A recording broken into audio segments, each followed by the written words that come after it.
fôssemos sinceros e passássemos a lançar nossa atenção para onde reside todo o sofrimento, natural que também passássemos a enxergá-lo como um ponto turístico, um lugar frequentado por todos nós, um lugar onde todos nós já vamos e retornamos como ritmo e assim no final gostaríamos de permanecer habitando. Para mim a gente pode separar em 3 grandes grupos: o das pessoas que já cederam infelizmente às imposições do sofrimento e que não conseguiram suportar. Isso já era extremamente exagerado, extremamente imposto naquela situação. O grau das pessoas que ainda resistem com a permanência desse sofrimento ou não, que seríamos, eu acho que todos nós, e o grau das pessoas que já superaram. Freud nos atualiza, na sua época, com uma das informações mais significativas que perduraria em estudos subsequentes a esse. Seria o estudo referente ao sadismo e ao masoquismo, precedendo o tempo onde isso se tornou um cunho sexual. O quanto isso é presente nas nossas relações pessoais e interpessoais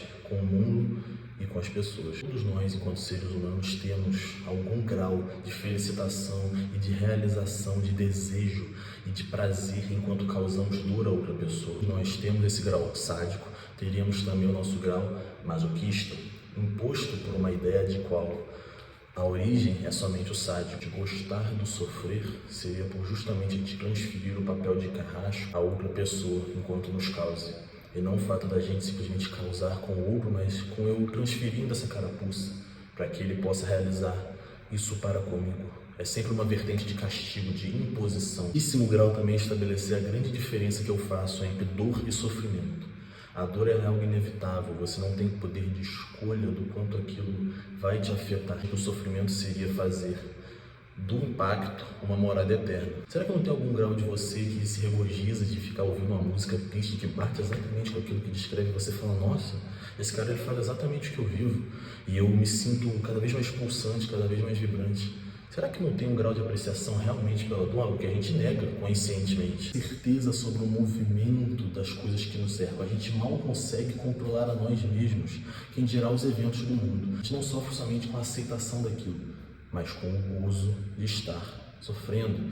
E as pessoas, elas viciam nisso. Lacan vai fazer essa tese de uma forma mais aberta, porque ele vai dizer que nós temos vícios de ciclos repetitivos em que é muito confortável se manter. A gente, enquanto não conhece uma relação onde não haja ciúme e possessividade, sendo que a gente determinadamente viveu isso por toda uma vida, a gente se sente mal em tentar buscar algo que aos olhos nossos mesmos e de todo mundo seria algo saudável. A gente começa a vilanizar o que é bom de fato e a gente começa a admirar o que é ruim, porque é a circunstância que nos acerca. É um mecanismo de defesa da nossa mente. Ela pega aquilo que nós temos como realidade para não colapsar, ela fantasia. Só que o grande problema disso em si não é só a fantasia, é o comodismo com aquilo e a ilusão. Então você passa a ficar dependente de uma muleta, de uma situação que você vai carregando para se sustentar. E é justamente por isso que nós nos mantemos presos a certas situações e momentos, porque é justamente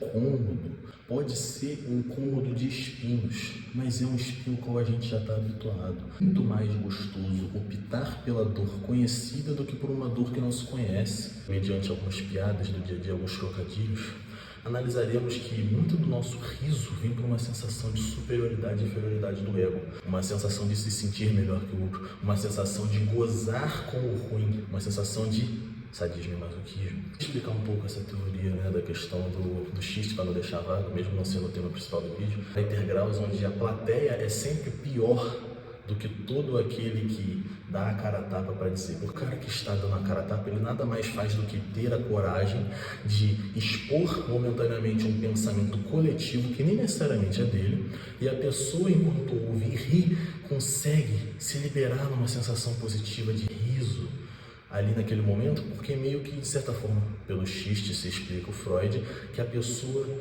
goza com aquilo, ela ri porque ela se sente aliviada em ter identificação com aquela ideia, sem ter que botar a cara a tapa e apanhar do público enquanto ele revela aquilo. É uma das faces do riso. Analisado situações onde a gente ri e uma pessoa cai, tropeça na nossa frente e se esbalda, percebemos então enquanto a piada sendo algo neutro. A piada é algo que é bruto em si. Ela só tem o seu significado atrelado a partir do momento em que a gente o vê de certa forma. Por exemplo, o dinheiro é algo neutro. Você provavelmente vai ficar, caralho, claro que não. Claro que o dinheiro ele é foda, o dinheiro é valiosíssimo. Só que você atrela essa visão a ele. Se você o oferecer ao cachorro, ele vai morder e vai rasgar na sua frente. Ao contrário, se você com esse mesmo dinheiro que ofereceu ao cachorro antes, usar para comprar um pão e oferecer ao cachorro, ele com certeza vai avançar e vai adorar, porque o valor que ele atribui ao pão é muito maior do que ao dinheiro. Então isso faz com que cada vez refletamos mais de maneira filosófica o quanto o mundo ele é iluminado e precedido pela nossa mente e a nossa ótica pessoal. O fato de determinarmos uma verdade absoluta, ele já é por si só um paradoxo. E se ele não existe de fato, ele está inalcançável, tal qual vai teorizar depois Immanuel Kant, quebrando a metafísica e as ideias de que o ser humano ele acessa tudo aquilo que ele consegue. Existem cores as quais você não vê. Existem sons do qual você não escuta, apitos que só o cachorro está ouvindo e você não. Então, não podemos deliberar a nossos sentidos a causa e o entendimento da verdade toda, porque assim não se é ética e a moralidade, como coisas diferentes. A moralidade, no entanto, ela seria os valores que a gente já possui, seja por questões religiosas, por questões de ensinos paternais, e a ética seria o que observa e reflete sobre a moralidade. São a ideia de censura, a ideia do que é moralmente correto, também trazida ali no paralelo com Kant. O limite do humor, o humor, ele até onde existe na dor, até onde, se há de fato um limite, se a gente entender como limite a dor do outro, mas a comédia ela precisa da dor. A comédia ela é subverter o negativo e transpô-lo para uma forma bonita, de uma forma artística, justamente pegar tudo de ruim e transmutar em uma coisa divertida. Se fala sobre o mesmo tema, temos ali também o estudo das 7 leis herméticas, propostas no livro O Kybalion. E uma das leis reflete sobre a lei da polaridade, que basicamente consiste em entender que tudo é dual e ao mesmo tempo tudo é único, o que significa que todos os opostos são exatamente idênticos, porém separados em medidas e graus. O frio ele não existe propriamente dito, o que a gente observa é que existe a presença do calor. O que a gente chama de frio na nossa percepção e lente humana, da qual foi um pouco falado antes, é aquilo que a gente observa como ausência de calor. Assim como não existe, por exemplo, a medição do que seria o escuro e quantidade daquilo. O que se existe então é somente a luz. A falta dela cria-se na nossa percepção um outro algo dual, algo oposto. O que se analisarmos é tudo uma variação em grau de uma única coisa. Só pode existir o bonito a partir do momento que se existe o feio.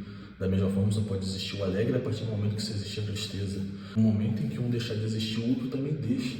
E se tudo é uma coisa só, em essência, nada pode ser determinado, porque enquanto determinado um padrão e um rótulo natural criado outro naquele mesmo instante. Então também não podemos determinar nenhuma ordem mediante isso. Não podemos colocar que o escuro é secundário, que a luz é secundária, primária.